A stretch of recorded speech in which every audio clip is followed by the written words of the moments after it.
Après de longues semaines de préparation, il était temps pour les 122 candidates de Miss Univers de savoir qui allait succéder à Victoria Tcherteville, Danemark.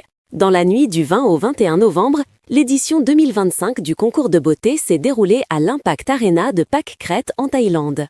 Ève Gilles, élue Miss France 2024, était présente pour représenter le drapeau tricolore. La jeune femme souhaitait profiter de ce concours pour mettre en avant l'association e-Enfance, qui lutte contre le harcèlement. Je sais que ceux qui ne sont pas entendus, ceux qui sont seuls, peuvent avoir beaucoup plus de difficultés à l'instant T, mais aussi dans le futur.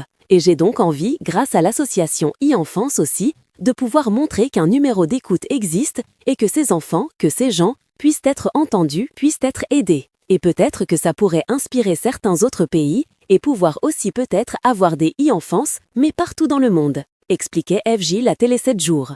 Miss Univers 2025, Miss Mexique, grande gagnante, Ève Gilles dans le top 30. Au terme de cette soirée de compétition, c'est Fatima Bosch, Miss Mexique, qui a été sacrée. Il s'agit d'une sacrée revanche pour celle qui avait été qualifiée d'idiote par l'animateur de Miss Univers. Une polémique avait alors éclaté suite à ce dérapage, et la principale intéressée s'était montrée très cash face aux journalistes présents sur place. Ce que votre directeur a fait est irrespectueux. Il m'a traité d'idiote. Le monde doit être témoin de cela, car nous sommes des femmes indépendantes, et cet espace nous permet de faire entendre notre voix, lâchait-elle. De son côté, Ève Gilles a terminé dans le top 30 de cette édition 2025. Une autre Française a, elle, terminé dans le top 12 du concours. Il s'agit d'Ophélie Mézino, qui représentait la Guadeloupe.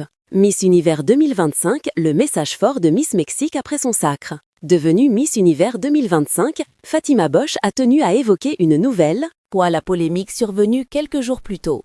La reine de beauté s'est montrée déterminée et compte bien profiter de son règne pour porter un message fort. En tant que femme et Miss Univers, je veux faire entendre ma voix et la mettre au service des autres, car aujourd'hui, nous devons nous exprimer pour faire bouger les choses. Nous, les femmes qui avons le courage de nous lever, sont celles qui écrivons l'histoire, a-t-elle déclaré.